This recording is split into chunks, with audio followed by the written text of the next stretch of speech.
Okay, all right, here we go. So this should be I gotta change this. This should be Thursday.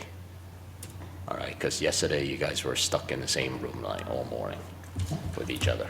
So, okay, all right. So this is Thursday, all right, Halloween. So I think this might be like the nicest Halloween for you guys ever because you don't have school tomorrow. That never happens, never in like the 100 years of like the Department of Education. Okay, all right. So anyways, all right, maybe it happened because, you know, if it happens on a Friday. So anyways, what are we talking about here? So today, write this down. Unit 2, Day 4. All right, October 31st, 2024. So write this down too. This is today's topic. All right, so press pause to copy everything down, and then we can start. Okay, I'm gonna start now. Now, very quick review, right? So yesterday we were, and the lesson before, we were concentrating on whether two ratios are in proportion, which means you have two ratios that are the same, equivalent, equal in value, right? And if these two ratios were said to be of the same value, they are said to be in proportion or proportional, right? Now, so what it means, right, is, okay, so, you know, the way that I wanted you to learn this was do 3 times 12, right? That's 36. And 9 times 4, which is also 36, right? Which means, yes, they are proportional, right? That's that much we've learned so far. Now, the other thing that I explained to you in the previous lesson was that let me use a different color marker, and the lights just went off. And in a previous lesson, it was something like this, right? On one hand, you could multiply this up. So another way to determine whether two ratios are in proportion is either do it by hand or in your head, right? How does 3 become 9, right? Well, it's 3 times 3, right? And how does 4 become 12? Yeah, 4 times 12, right? Similarly, a third way of thinking about it is you could reduce the 9 12s, all right?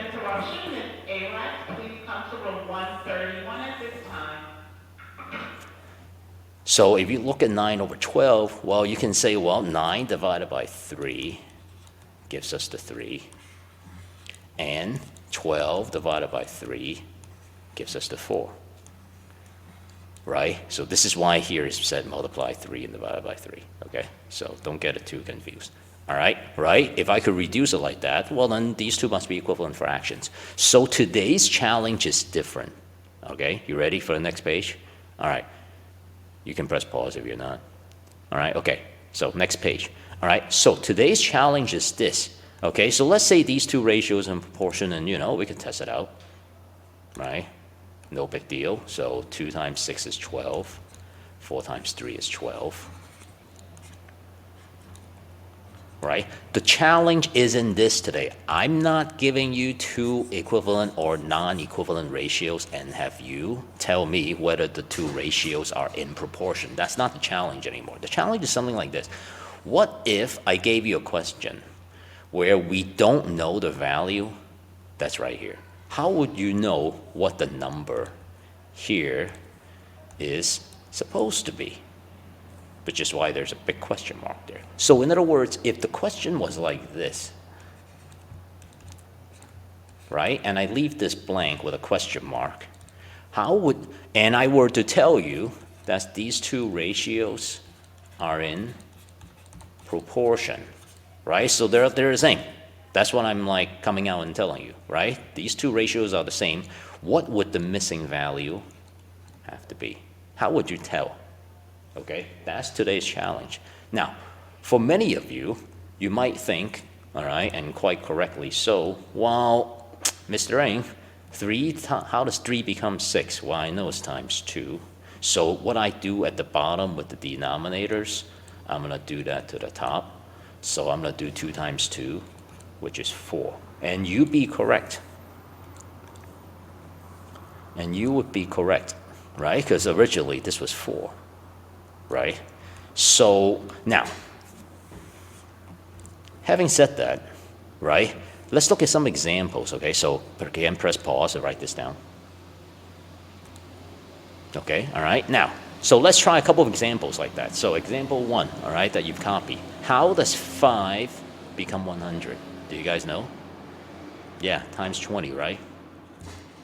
And then how does 3, so what would you do with the 3 up top with the numerator? Yeah, times 20, right? So, okay, 5 times 20 is 100. Yeah, we know that. What's 3 times 20? Yeah, it is 60, like that. Okay, and that would be the missing value. That would be your answer, right? Now, how do I know if I'm right? How do you check your answer, by the way? Is there a way? Yeah, you can cross multiply. 3 times 100 is 300. 5 times 60, what is that also? Yeah, 300. You understand that? Okay, one more. Okay, so here, same thing.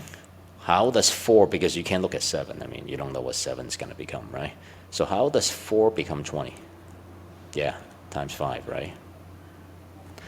So what would 7 times 5 be? Right? So 7 times 5 is what? Yep, 35. Okay, now how can you check the answer? Well, 7 times 20 is 140. And so 4 times 35 is also 140. And that's how you know. Now, typically, this is where I throw you a bonus question. But since I'm not here, I don't know who can answer this. I got a question. If I were to give this to you as a quiz, right? These questions is a quiz. I have to, in the instructions, after you write down your name, I have to tell you, let me type it out actually. All right, find the missing value if the following ratios are in proportion. And then there are the questions. Why do I have to say that? In other words, if I don't say this, everyone gets 100. So if I don't say this line here on your quiz, everyone gets 100. Why do I say that? Does anyone know? Press pause and think about it. If you know, let me know when I come back. All right? Right, because if these ratios aren't in proportion, I could just put any old number in there. I could like cross this out and put 100. There's nothing I can do about it. And I could cross this out, cross out the 35 and put like, I don't know, 1 in there. You always be right because they don't have to be in proportion. These ratios, all right, these ratios doesn't have to be in proportion. So you can put just any old number in there, which is why I have to tell you that these ratios are in proportion. Why? Because once I tell you that they're in proportion, there's only one number that's going to fit. For number 1, that would be 60. For number 2, it has to be 35. So it gives me a way to take points off your quiz if you don't put these numbers down. Otherwise, everyone gets 100, okay? So, okay, all right. Now, there's a better way to do this, so brace yourself, all right? Next page. Now, there's a better way to do this, all right? This is the second way to do it. You ready? So, here, I know that 3 times 100, right? I can multiply these two numbers. That's 300. My question is this. Because remember when we cross multiply, these numbers should be the same, right? Like, so meaning 3 times 100 has to be 300, right? And whatever 5 is multiplied by here, right? Let me put it in red, just to emphasize this, right? 5 times whatever has to be 300 also. So my big question for all of you is, what does this have to be? What does the big question mark have to be? 5 times what gives us 300? Use your calculator. What would that mean in your calculator, by the way? Yeah, 300 divided by 5, right? What would that be? Put it in your calculator on your laptop. Yeah, 60. So this has to be 60. Okay, let's see if that's true. 3 times 100 is 300, right? What's 5 times 60? Also 300. You see now? You see why we have to do it like that? Let's do another example, and then I'll let you practice for a little bit. Don't worry, there's no worksheet for today, all right? Unless you have a double. So look at the second one, all right? One more time. So 7 times 20. So I'm going to multiply the two numbers I know. That's 7 times 20, so that's 140. The next question is 4 times what gives me 140? So go ahead on your calculator, do that. Yeah, 35, right? So there you go. All right, the missing number is 35 if these ratios are actually in proportion, okay? Don't worry, I'm going to go over it more today and the next week, okay? Now, some of you might be wondering, Mr. Ng, it worked perfectly fine before. Why mess up a good thing, right? Because look at this last one here. You could have said, Mr. Ng, I could have just taken 4 and see how 4 becomes a 20, which is 5, and I can do the same thing with the bottom number. You're not wrong, but here's the problem. So you see why I wrote this with the big word why? Here's why. Okay, so if you using that same method, right, and you see a question like this, k over 3 is equal to 90 over 10. My question is, how does 3 become a 10? Like, what would 3 multiply by, right? Not a whole number, that's for sure. So you understand now? Because I don't know what I have to multiply at the bottom, so I wouldn't know what I have to multiply on the top, and then no one can answer the question, and that's not good. So, okay, so which is why this method works. So now I'm gonna like kick it up a notch and show you how a 7th grader or even a high schooler might answer this. So, okay, I'm gonna multiply the two numbers I know. 3 times 90, what is that? 270, right? 10 times a number, right? So this is like the more algebraic version of it. 10 times a number is 10 times a number, 10K, okay? So this is 270. All right, 10 times what gives you 270? So on your calculator, you could do this, right? You could divide everything by 10. All right, 10 over 10 is nothing, so we're left with K. So this is an equation, which is why I'm hesitant to do it like this. But so 270 divided by 10 is 27, and that's it. So in other words, if you take 3 times 90 divided by 10, you get 27. Okay? All right. So as I'm doing this, I can imagine some of you are not exactly clear. So what you're going to do right now is this. All right? Copy these 3 examples first. Okay? And then I want you to press pause and do them, and I'm gonna just like not talk and do these 3 questions.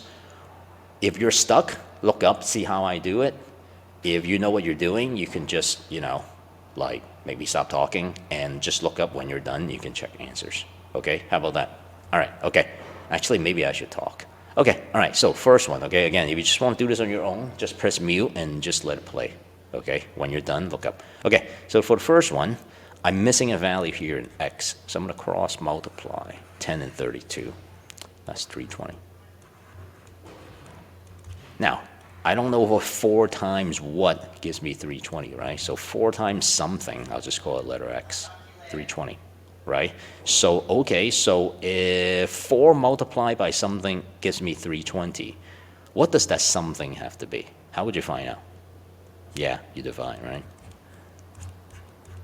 So this is 80, and that's it. So the number is 80. Our answer is 80. So can we tell if it's right? Okay, so let's check it.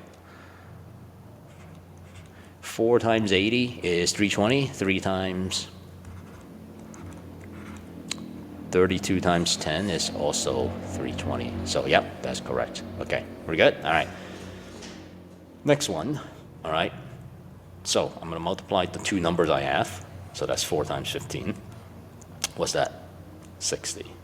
All right? 5 times what gives me 60? All right, so I'm gonna divide 60 by 5. And what would that be? Yeah, 12. Okay, if I'm going too fast, again, just press pause, okay? All right, I'm also trying to finish this before I go to downtown Brooklyn. All right, so 8 times 15, what's 8 times 15? Let's see, I'm doing it in my head. Oh, 120? All right, 5 times a number, I don't know what that is. So 5 times something, let's say W, is 120. So 5 times what gives you 120? How can you find out? Yeah, you divide by 5. So that is, let's see, I'm doing it in my head again. 5 going to 12 twice, left with 20, so 24. All right, and so there you go, it's 24. Okay, all right, I think that's all the math we can handle today. So don't worry, if you're still not sure, don't worry, we're gonna spend 2 more days next week going over this. So, okay, all right, thanks for watching. All right, have a nice day. I will see you guys next Monday. Okay, all right, bye now.